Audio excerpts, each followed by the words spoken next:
Ar žinote, kas yra patyčios? Taip, žinau. Taip. Kas yra patyčios? Patyčios yra tuomet, kai žmogus ar žmonių grupė siekia kitam žmogui sukelti skausmą, fizinį ar emocinį, taip siekdami parodyti, kad jie yra stipresni. Ir tai vyksta ne vieną kartą, o nuolatos kartojasi. Kas yra patyčios? Iš kitų bendramžių agresijos formų patyčios išsiskiria tuo, kad tai yra tyčinis veiksmas, tai yra norima, turima, yra toks ketinimas kitą įskaudinti, pažeminti, kažkaip įžeisti. Ir taip pat, kad tai nėra vienkartinis, o pasikartojantis veiksmas. Reiškia, tai vyksta nuolat kažkurį laikotarpį ir tai nėra vienkartinis konfliktas ar vienkartinis kažkoks tai susidūrimas. Ir dar vienas požymis, kuris, ko gero, labai svarbus, kalbant apie patyčias, jų priežastis, prevenciją, tai yra tai, kad galių santykis yra nelygus. Reiškia, jeigu susiklosto patyčių situacija, joje tas, kuris yra agresorius, jisai jaučiasi stipresnis, pranašesnis kažkuo prieš tą, prieš kurį tai yra nukreipta, tai yra prieš auką.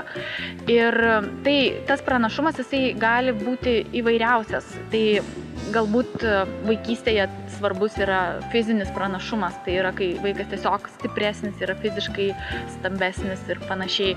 Bet nemažiau svarbu yra tai, kad ir populiarus vaikas gali išnaudoti savo populiarumą kaip pranašumą. Arba, tarkim, tiesiog emociškai stipresnis vaikas gali taip pat išnaudoti, jaustis pranašesnių už tą, kuris jaučiasi kitaip. Taigi, šitie 3 požymiai, jie yra paprastai laikomi kaip išskiriantis patyčias iš kitų agresijos formų. Patyčios iš tikrųjų gali pasireikšti tiek tiesiogiai, ką mes galime ir iš išorės matyti, galbūt tai stumdymasis, galbūt atviras prasivardžiavimas, ar dar kažkokią fizinę formą pasireiškiančios patyčios, bet gali būti ir daug subtilesnės formos, kaip, tarkime, tiesiog ignoravimas ar vaiko, ar paauglio bendramžių rate, nepriėmimas į bendrą veiklą, neįtraukimas į galų gale socialinius tinklus, į kažkokias tai grupes ir panašiai. Ir tas toksai kartais gali iš šalies atrodyti netgi juokeliai, kažkokie tai pajuokavimai, bet vėlgi tame gali būti ir įžeidžiančio turinio ir tie juokeliai gali būti juokingi ne visiems. Ir tai taip pat gali būti viena iš patyčių formų. Dar galbūt svarbu paminėti yra tai, kad su vaikų amžiumi, jiems pereinant iš vaikystės į paauglystę, tos formos subtilėja ir vis mažiau lieka tos tiesioginės tokios agresijos.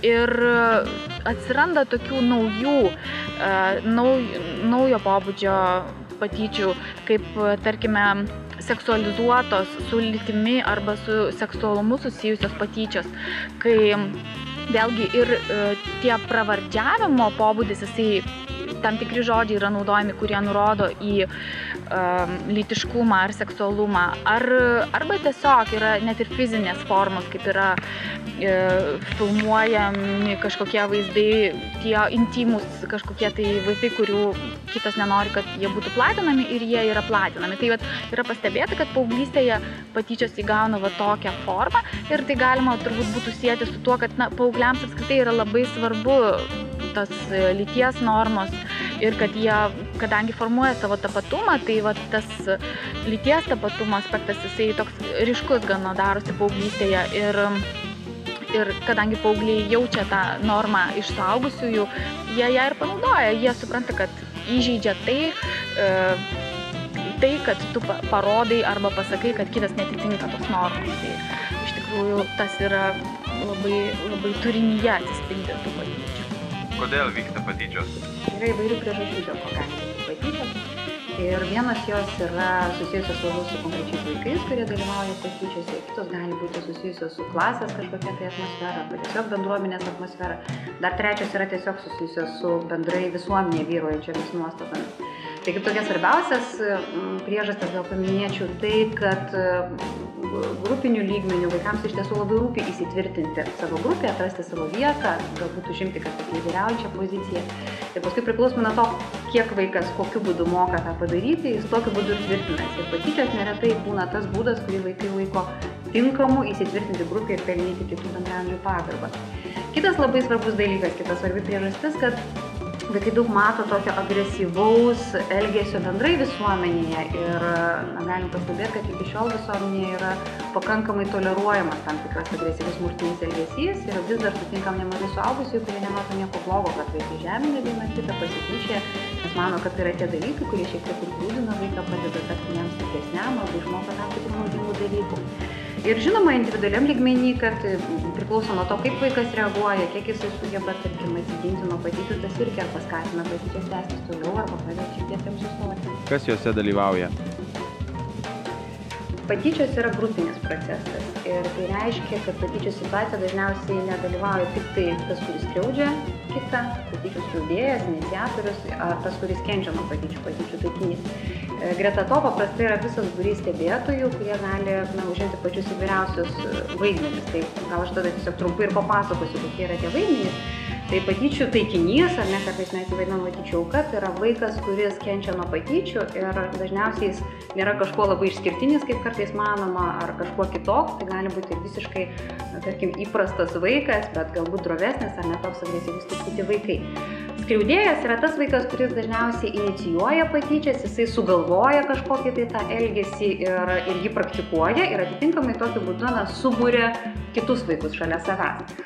Ir paradoksalu, bet iš tiesų patyčių situacija visą laiką yra jėgų persvara ir ta jėgų persvara yra skriaudėjo pusėje. Tai reiškia, tas, kuris skriaudžia kitą vaiką, paprastai turi kelis, o kartais net ir 14 tokių palaikytojų, kurie būna šalia jo, kurie, tarkim, galbūt patys neinicijuos patyčių, tačiau matydami vykstančias patyčias kvatosis, prisijungs prie to ar kažkokiais įvairiais kitais būdais demonstruos savo palaikymą, kad jie pritarė patyčioms. Kita grupė stebėtojų, jie gali būti labiau neutralesni ir jie ir būna tokie, kurie sako, čia ne mano reikalas, aš nieko nemačiau, aš nieko maždaug ne vienos pusės nepalaikau. Tai yra tie vaikai, kurie tokie neutralūs, jie nepalaikys nei skriaudėjo, nei to patyčių taikinio, bet iš tiesų jie irgi mato, reaguoja ir jiems paprastai irgi yra nemalonu stebėti tai, kas vyksta. Ir galiausiai yra dar tokia grupė vaikų, kurie nepritarė patyčioms, kuriems nepatinka tai, kas vyksta ir kurie norėtų, kad situacija keistusi.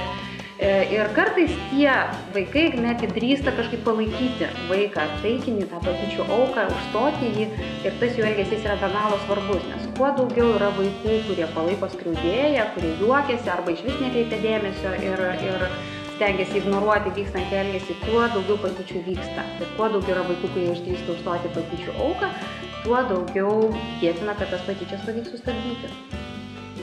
Kokiose vietose vyksta?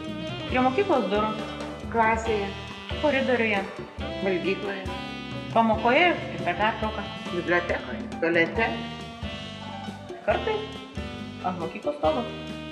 Patyčios vyksta tose vietose, kur yra stebėtojų, nes tai yra labai svarbi publika būtent patyčių situacijoje ir kur nėra suaugusių, kurie galėtų sustabdyti patyčias.